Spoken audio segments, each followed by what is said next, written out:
entered a place of praise, a place of purpose, a place of progress. Welcome to Victory in Praise Church of Stockton, California.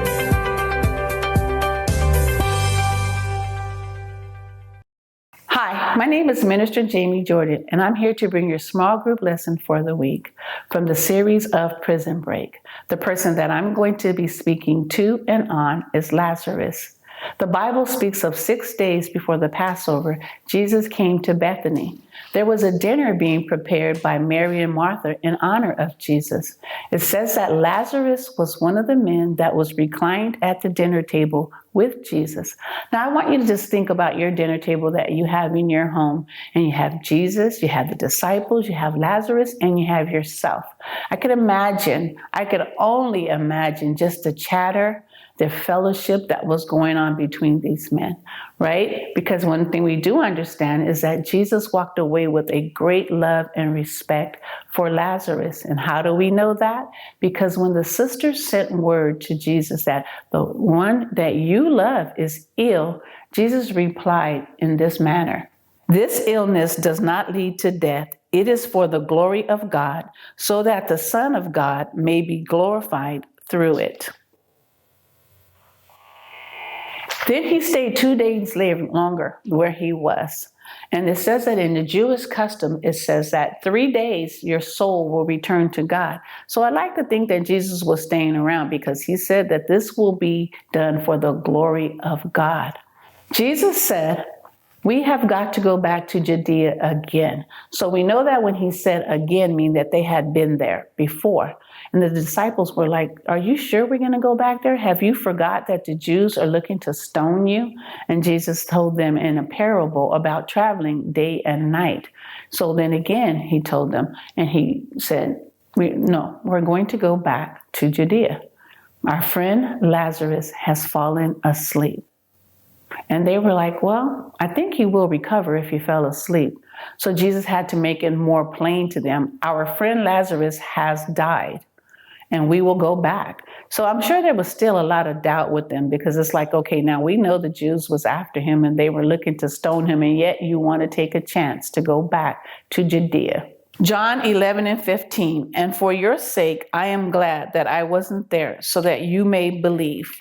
When Jesus arrived in Judea, Martha ran out to meet him, and she said, Lord, if you had been here, my brother would not have died.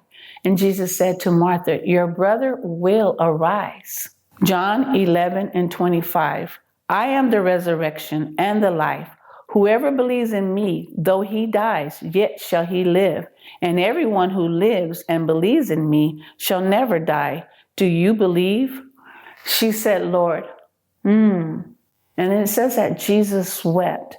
Then there was Jews that were standing around, and they said, oh my, look, this man really loved Lazarus.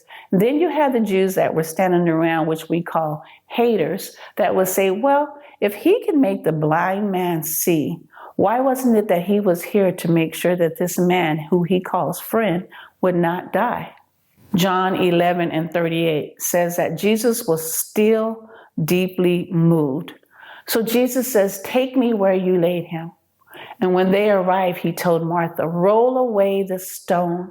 And Martha was like, Lord, are you sure you want to do this? There has got to be an odor. He has been here more than 4 days. And Jesus said, roll away the stone.